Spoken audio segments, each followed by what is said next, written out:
Hi guys, কি খবৰ আপোনালোকৰ? আশা কৰিছোঁ সকলো ভালে কুশলে আছে। আৰু মই জ্যোতি তৰাই, মোৰ ইউটিউব চেনেল জ্যোতি তৰা ব্লগৰ অন্য এটি ভিডিঅ'লৈ আপোনালোক সকলোকে পুনৰবাৰ স্বাগতম জনাইছোঁ। আৰু বহুত দিন পিছত আপোনালোকলৈ এটা ধুনীয়া ৰেচিপি ভিডিঅ' লৈ আহিছোঁ, মানে জলফাই আচাৰ। আৰু বহুত দিন মানে নহয়, বহুত কেইমাহে হ'ল আপোনালোকৰ মাজলৈ ভিডিঅ' লৈ অহা নাই।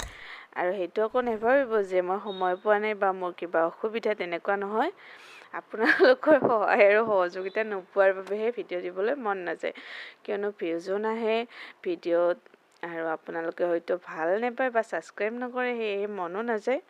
আৰু এইখিনি আজি লৈছোঁ মই জলফাইখিনি আচাৰ কৰিব, মানে 2 দিন ধৰি শুকাই থলোঁ। এয়া নিমখ দি লৈছোঁ। আৰু অকণমান আগতে যে মই কটাৰী এখনেৰে থেতেলাই আছিলোঁ, সেইখিনি হৈছে চব গুটি, জিৰা, মিঠি গুটি, সেইখিনি খুন্দি লৈছোঁ অকণমান ভাজি। আৰু এতিয়া ইয়াতে মই 3-4 চামুচমান জলকীয়া গুড়ি দিছোঁ। আৰু এইখিনি দিয়াৰ পিছত এয়া অকণমান আগতে যে খুন্দি থকা বুলি কৈছিলোঁ, এইখিনি মই মিক্সিত মাৰি লোৱা নাই, কাৰণ মিক্সিত মাৰি ল'লে বেছিয়ে গুড়ি হৈ যায়। সেয়ে মই সৰু কটাৰী এখনেৰে থেতেলাই লৈছোঁ। আৰু ইয়াত ধুনীয়া গুড়ি হৈছে, দেখিছেনে? ইয়াতো 4 চামুচ মানে হ'ব। একেবাৰে সহজ, কোনো ধৰণৰ চিন্তাই ল'ব লগা বিশেষ বস্তু নালাগে, ঘৰতে থকা বস্তুখিনিৰে হৈ যায়।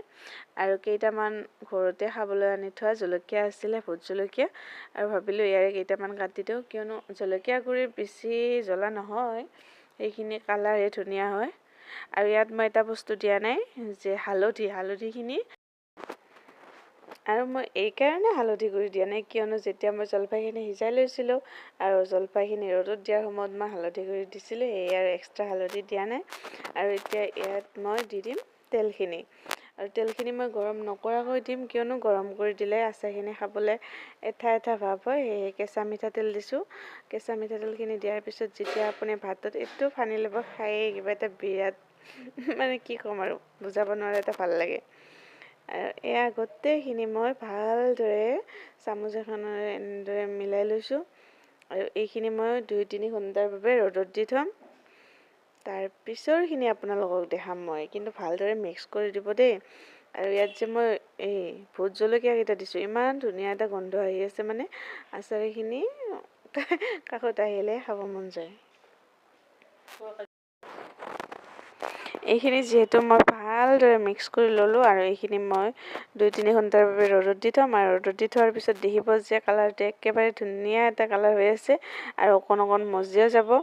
আৰু তেল কিন্তু ইয়াত ইমানটোৱে দি থৈছোঁ, আৰু যদিহে মই প্ৰয়োজন হোৱা যেন পাওঁ পিছত অকণমান দি দিম। মই কিন্তু এনেদৰে থাকিলে ভাল পাওঁ, যেতিয়া কেইদিনমান খোৱাৰ পিছত অকণমান তেলটো কমিব, তেতিয়াহে আৰু এদিন দি দিম।